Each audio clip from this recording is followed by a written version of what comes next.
ঘটনাটা হয়েছে তাই না, আমরা তো আজকে সকালে উঠতে গেছি, আমরা তো দেরি করে উঠি, আজকে সকালে উঠছি মাথা বেজ্জামো দিকে আমার স্বামীর নিচে গেছে, ডাউনের নিচে গেছে, হাতে হাতে হেওয়া আইসে আমার স্বামীর জিগাইতেছে আমার বাড়ি যে বিএসএফ গেছে বসুরিং তুই কুটনামি করছত। আমার স্বামী কেটেছে না আমি কেরে কুটনামি করুম, তুই যা কাজ করস হেরা কি না খুঁজলি আইসিনি না, হের বাবারা কইতেছে না তুই কইছত।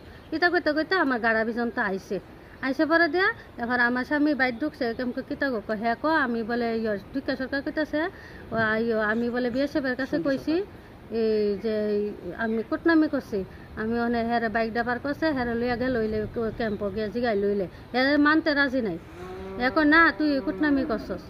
এরপরে দিয়ে আমিও গেছি, আমাকে দাদা শুনেন, এরপরে রাহুলও কইতেছি, রাহুলও আইসে বড় এক সাফল লিয়ে আইসে, এও আইসে এদিকের থেকে এক বড় বেন্দা লিয়ে আইসে, আর ফিসে মিশে দাউডু অনেক কিছু আছে পরে এরপরে আমার ছেলের আমি দেখতে আনছি, আমার ছেলেরও ওই 7 মাস ছিঁড়া লাইছে, আমার স্বামীরও গঞ্জি মঞ্জি ছিঁড়া লাইছে, এমনি দৌড়ে ছিঁড়া কইতাছে এরা কুজ্জে পরে আমি গেছি সামনে গেছি পরে এরপরে সঞ্জীব সরকার আমার এক দাও দিয়ে কুম মাসে দিছে পরে আমার হাত কাটতে গেছে গা শিলিমিলি লাগছে, পরে আবার একটা বাড়ি দিছে পরে আমার সাহা মাহা ভাঙ্গে লাইছে, ভাঙ্গে ছিঁড়া পরে 10 তারারও 10 পরে আমি তো চিল্লাইতেছি, ফারার মানুষ তো কয়েকজন দেখছে তারা আর আইসে না, ফারার মানুষ তো আর অনেকে ডর আইতেছে না, অনেকেই দেখছে মেয়ে লোক কয়েকজন দেখছে এরা আইতেছে না, পরে তারা কেসকেসি মেসকেসি করে গেছে গা, আমরা থানাত গেছি, থানাত দেখাইছি, কইছে আপনারা ডাক্তার দেখাই আসি রে, আমরা এদিকে জিবি দেখাইছি, জিবি সিলিমিলি লাগ যা তো এরপরে ইডিও দেখাইছি সিলি কেন মানে এরকম বিএসএফ ঢোকার কারণটা কি আসলে এই বাড়িতে?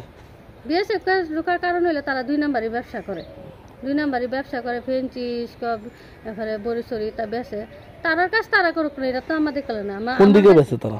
বর্ডারের এই বাজু তারকাটার এই বাজু বেচে, তারা তারকাটার এই বাজু। কতদিন ধরে ব্যবসা তারা চালাচ্ছে? অনেক বছর ধরে ব্যবসা করে। তোমার ব্যবসা তুমি করো না, তুমি তো অন্যরা কইতে না, পুলিশ বিএসএফ তুমি ব্যবসা করো, তোমার বাড়ি যাইতেই পারে, তুমি এলাকা অন্য একজনটা কি দুষ বানি তাই না, তো কইতাছে আমি কইছি না আমরা বিএসএফ ক্যাম্পও গেছি, তো বিএসএফ ক্যাম্প তাই নাও কইছে না শাশু সরকার আমারে কইছে না, কইছে ডাহাইলে আপনি কইবেন নি, কমু ডাহাইলে কইতাম না কেলে গিয়া, আমরা কইলেও তো আমরা একজনের নাম কই না, হ্যাঁ তোর নাম কইছে কেলে গিয়া। এই যে ব্যস্ত আছে এটা কি সবাই এলাকার জানা আছে? জানে, সবাই তো জানে, হ্যাঁ ডরে কেউ নাম কইতেছে নি, যা জীবনের যা ইয়ত আছে জীবনের চিন্তা তো সবাই করে। বিষয় পুলিশে জানাইছে? হ্যাঁ পুলিশে জানে, পুলিশের তো কইছি, পুলিশে কইছে আমি একটা কাগজ লেখা টেকে সাক্ষী টাকি লেখা টেকে থানার দোকানে লেখা। কোন থানা আপনাদের? হ্যাঁ কোন থানা? আমার এয়ারপোর্ট থানা। এই জায়গাটা কি ধরা হয়? এটা সাউথ নারায়ণপুর আর নরসিংগড় থানার আর কি। তুই যারা মারছে তার নামগুলি কি? তার নাম হলো সঞ্জীব সরকার, রাহুল সরকার। আর আপনার নাম? আমার নাম সরস্বতী সরকার। হাজবেন্ডের নাম কি? রাজু সরকার। তুই এই যে ঘটনাটা হয়েছে তখন কি আপনার এলাকার কারো জানাইছেন পুলিশ ছাড়া? না, এলাকার মানুষ তো কয়েকজন দেখছই, তখন তো 5:30 বাজে, সকাল তো সবাই উঠে না।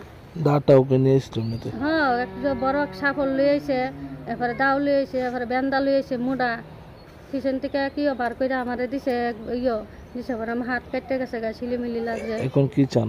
আমি আর করা শাস্তি চাই, পুরুষে একটা মেয়ে লোকে ছিল এইভাবে কেমনে হাত তুলে করা শাস্তি চাই আমি হের।